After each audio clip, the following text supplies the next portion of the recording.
Object oriented programming को चाहिँ के गर्छ, it emphasis on data not the procedure, not the procedure. प्रोसेसलाई होइन, यसले के गर्छ, डेटालाई फोकस गर्छ है। इट इम्फेसिस अन डेटा, यसलाई चाहिँ एकदमै याद गर्ने। त्यसपछि programs are divided into objects. अब यहाँ हेर है, programs are divided into objects. अब प्रोसिजरल प्रोग्रामिङमा चाहिँ के हुन्छ भन्दाखेरि programs are divided into function र प्रोसिजर हुन्छ होइन। जस्तै तिमीहरूले क्युबेसिकमा पढ्यो होला, त्यसमा के हुन्छ, डिफ्रेन्ट फङ्सनहरू हामीले क्रिएट गर्छौँ नि, फङ्सन क्रिएट गर्छौँ, प्रोसिजर क्रिएट, सब प्रोसिजर क्रिएट गर्छौँ, फङ्सन प्रोसिजर क्रिएट गर्छौँ। तर यसमा चाहिँ programs are divided into object not the procedure है। अब्जेक्टमा चाहिँ प्रोग्राम डिभाइड हुन्छ। त्यसपछि अर्को छ, data structure are design such that they characterise the object. Data structure चाहिँ कस्तो डिजाइन गरेको हुन्छ भनेदेखि ओओपीमा त्यसले चाहिँ क्यारेक्टराइज द अब्जेक्टको क्यारेक्टराइज गरेको हुन्छ। एउटै अब्जेक्टको के क्यारेक्टरिस्टिक छ त्यो क्यारेक्टराइज गरेको हुन्छ। जस्तै अघि मैले स्टुडेन्ट भनेको ठाउँमा स्टुडेन्ट भनेको डेटा भयो भने त्यसको नेम भनेको त्यसको क्यारेक्टरिस्टिक्स भयो, आइडी क्यारेक्टरिस्टिक्स भयो, त्यसको एड्रेस क्यारेक्टरिस्टिक्स भयो, फोन नम्बर क्यारेक्टरिस्टिक्स भयो होइन। So data structure are designed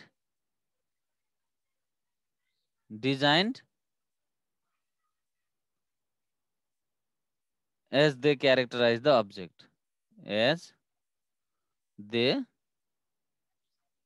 characterize the object हैन। यो भयो। अर्को functions that operate on the data of object are tied together in the data structure. जस्तै अघि मैले पिक्चर देखाएको थिएँ यहाँनिर, यसमा चाहिँ यो फङ्सनहरू चाहिँ टाइड टुगेदर होइन। प्रत्येक फङ्सनहरू चाहिँ एकअर्कामा लिङ्क गरेको हुन्छ, टाई गरेको हुन्छ होइन, in the data structure. Book छ है तिमीहरूसँग, पेज नम्बर 237 मा छ है यो। So functions that operate on functions are tied together लेखौँ। फङ्सन्स आर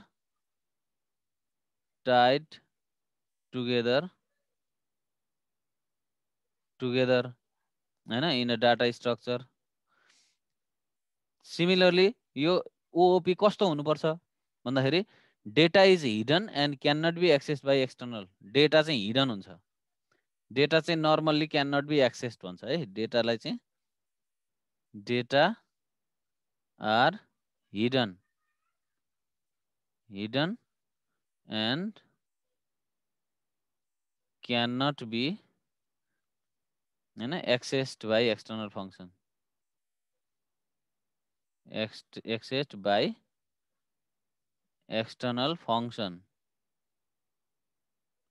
जस्तै डेटा चाहिँ के हुन्छ, हाइड हुन्छ, अरू बाहिरी फङ्सनले चाहिँ कल गर्न सक्दैन अथवा बाहिरी फङ्सनले एक्सेस गर्न सक्दैन। अब्जेक्ट ओरिएन्टेड प्रोग्रामै चाहिन्छ त्यसलाई भ्यू गर्नको लागि अथवा कल गर्नको लागि।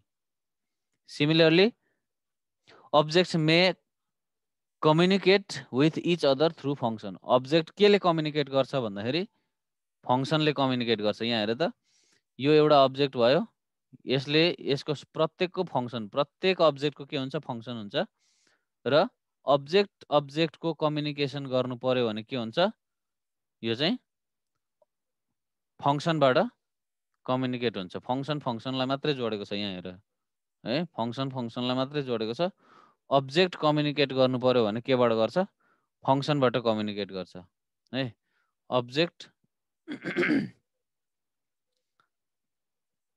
Object can communicate by function होइन।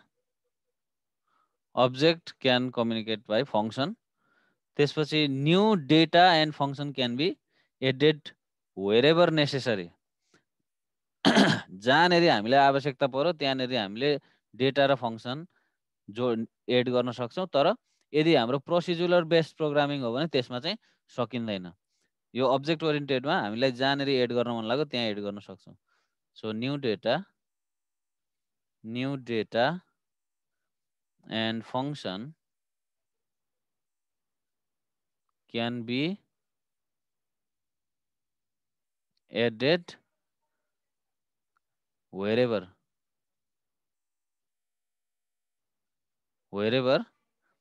Necessary.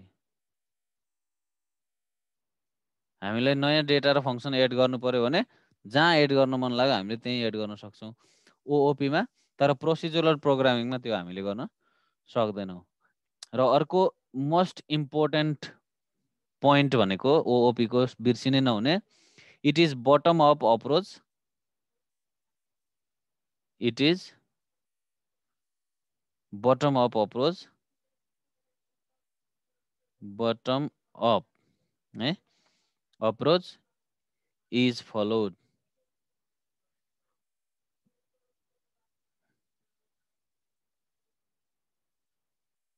approach followed program design।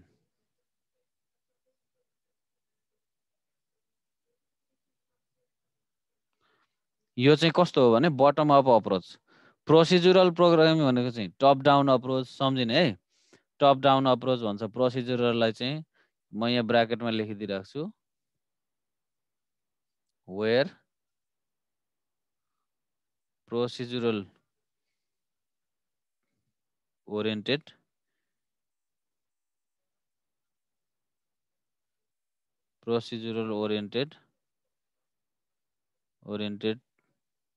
चाहिँ यो के हो, top down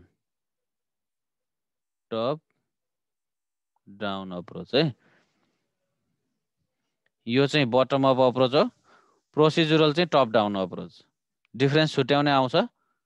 right the difference between procedural programming and object oriented programming भनेर आउँछ, यो याद गर्ने। अनि यसमा चाहिँ हैन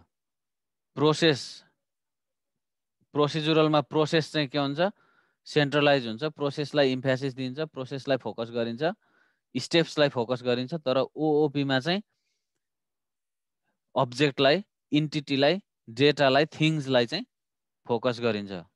र यस्तो कुराहरू यो पोइन्टहरू चाहिँ के हुन्छ, अब्जेक्ट ओरिएन्टेड प्रोग्रामिङमा हुन्छ। अब यसको एडभान्टेजेसहरू छ। एडभान्टेजेसहरू के हुन्छ भन्दाखेरि we can eliminate redundant code by using inheritance feature. अब इनहेरिटेन्स फिचर भनेको यसको चाहिँ एकदम इम्पोर्टेन्ट फिचरहरू युज गरेर चाहिँ जस्तै त्यो इलिमिनेट अननेसेसरी कोडहरू चाहिँ हामीले इलिमिनेट गर्छौँ, जो which are used in procedural oriented programming. Procedural oriented प्रोग्रामिङमा चाहिँ धेरै कोडहरू रिपिट हुने सम्भावना हुन्छ, but in object oriented programming there is no chance to repeat, there is no chance of repeating such type of similar code. त्यसपछि it is very easy for managing complex and large size problem होइन। ठुल्ठुलो प्रब्लमहरू, large size सफ्टवेयरहरू बनाउने छ भनेदेखि त्यस्तोलाई चाहिँ procedural programming भन्दा अब्जेक्ट ओरिएन्टेड प्रोग्रामिङ चाहिँ हेल्पफुल हुन्छ। So reusability of code by using the feature inheritance होइन। इनहेरिटेन्स भनेको के हो, अहिले त्यसको छुट्टै टपिक आउँछ। इनहेरिटेन्स भनेको त्यो इनहेरिटेन्स फिचरले गर्दाखेरि चाहिँ एउटै अब्जेक्टलाई यदि युज गर्नु परिहाल्यो भने पनि हामीले फेरि प्रयोग गर्न सक्छौँ। र यो अब जस्तै अब यहाँनेरि कुन कस्तो प्रोग्राम छ भन्दाखेरि यसमा चाहिँ अब्जेक्ट ओरिएन्टेडमा चाहिँ जस्तै यो ओओडिबिएमएस भन्छ होइन, object oriented database management system. अनि त्यसपछि ओओएडी भन्छ, object oriented analysis and design and other different fields of engineering भन्छ। यस्तो प्रोग्रामहरू युज गरेर चाहिँ यस्तोको लागि चाहिँ यो अब्जेक्ट ओरिएन्टेड प्रोग्रामिङ युज गरिन्छ है। अ, अब आजलाई यति गरौँ है, आजलाई यति गरौँ। तिमीहरूले अब what are the feature of, होइन, फिचर अथवा चाहिँ डिफाइन अब्जेक्ट ओरिएन्टेड प्रोग्रामिङ। आज तिमीहरूले गर्नुपर्ने क्वेसन। ल तिमीहरूलाई आज म होमवर्क दिन्छु है। वाट इज ओओपी, होइन, explain with structure.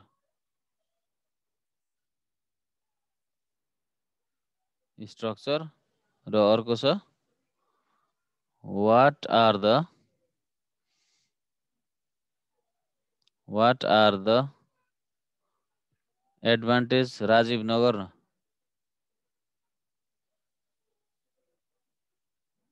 Advantages of OOP. ल यो दुईटा तिमीहरूले लेखेर मलाई यसको आन्सर लेखेर पठाउने, मेसेन्जरमा पठाउने।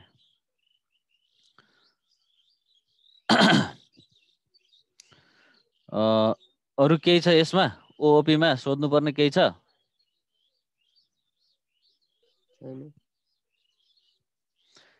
ओओपीमा सबभन्दा बिर्सिनै नहुनेको दुईटा कुरा है। ओओपी भनेको के हो भन्दा यो टेक्निक हो, होइन, यो टेक्निक हो, प्रोग्राम लेख्ने टेक्निक हो, प्रोग्रामिङ मोडल हो। यो चाहिँ दुईटा मोडलमा एउटा हुन्छ प्रोसिजर ओरिएन्टेड प्रोग्रामिङ हुन्छ, होइन, पिओपी। अर्को हुन्छ ओओपी, अब्जेक्ट ओरिएन्टेड प्रोग्रामिङ। यो दुईटा मोडलमा प्रोसिजरल ओरिएन्टेड प्रोग्रामिङ चाहिँ पुरानो मोडल हो, होइन। यो एकदम याद गरिराख है मैले भनेको कुरा। प्रोसिजरल ओरिएन्टेड प्रोग्रामिङ चाहिँ पुरानो मोडल हो, जसमा चाहिँ प्रोसेसलाई फोकस गरिन्छ। प्रोसेस भनेको स्टेप्स, होइन, कुन स्टेप पछि कुन स्टेप गर्ने, त्यो स्टेपलाई, त्यो प्रोसेसलाई फोकस गरिन्छ। But in OOP, object oriented programming, the name itself suggest what does it do, होइन। अब्जेक्ट ओरिएन्टेड भनेको के हो? अब्जेक्ट फोकस्ड प्रोग्रामिङ हो यो चाहिँ, जसमा चाहिँ अब्जेक्टलाई इम्फेसिस गरिन्छ, अब्जेक्टलाई फोकस गरिन्छ। अब्जेक्ट भनेको एउटा थिङ्स हो, एउटा चाहिँ एउटा इन्टिटी हो, होइन। यसलाई चाहिँ फोकस गरिन्छ र यो टेक्निक युज गरेर लेख्नलाई ओओपी भनिन्छ। त्यसपछि अर्को एउटा सम्झिनु पर्ने, ओओपी भनेको चाहिँ के हो? ओओपीले चाहिँ बटम अप अप्रोचलाई चाहिँ यसले फलो गर्छ। बटम अप अप्रोच भनेको चाहिँ बेस लेभलबाट चाहिँ, होइन, सबभन्दा तल्लो लेभलबाट चाहिँ माथिल्लो लेभलमा जाने हो बटम अप अप्रोच भनेको। कुनै अब्जेक्टको पेरिफेरीमा बस्ने, होइन। जस्तै कुनै सफ्टवेयर बनाउँदैछौँ हामी, होइन, जस्तै हामी चाहिँ वर्ड प्रोसेसिङ सफ्टवेयर बनाउँदैछौँ भने डाइरेक्ट हामी चाहिँ फिचर त्यसको वर्ड प्रोसेसिङको इन्टरफेस बनाउँदैनौँ।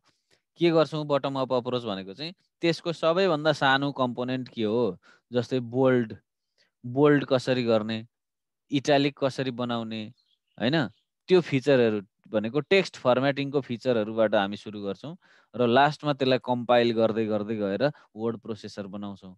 तर प्रोसिजर ओरिएन्टेडमा चाहिँ के हुन्छ? सुरुमै हामी इन्टरफेस बनाइन्छौँ, टप डाउन अप्रोच, इन्टरफेस बनाउँछौँ अनि त्यसमा चाहिँ इन्टरफेस पछि त्यहाँ भित्रका कम्पोनेन्टहरू के छन् त्यो हेर्दै जान्छौँ। ठ्याक्कै उल्टो प्रोसेस हुन्छ यसमा चाहिँ, होइन। प्रोसिजर ओरिएन्टेड भनेको टप डाउन अप्रोच हो यो, अनि हाम्रो ओओपी भनेको चाहिँ बटम अप अप्रोच। यति बुझ्यो भने हुन्छ। त्यसपछि त्यो बनाउन सिक्ने अब्जेक्ट अघि मैले बनाएको यो छ नि, यो गज्याङ भएको छ यहाँ, त्यो बुकमै छँदैछ, त्यो बनाउन सिक्ने। त्यति गर्यो भनेदेखि अब्जेक्ट ओरिएन्टेड भनेको के हो भनेर बुझ्छौ। भोलि त्यसको फिचरहरू भोलि पढ्नुपर्छ है। केही छ अरू?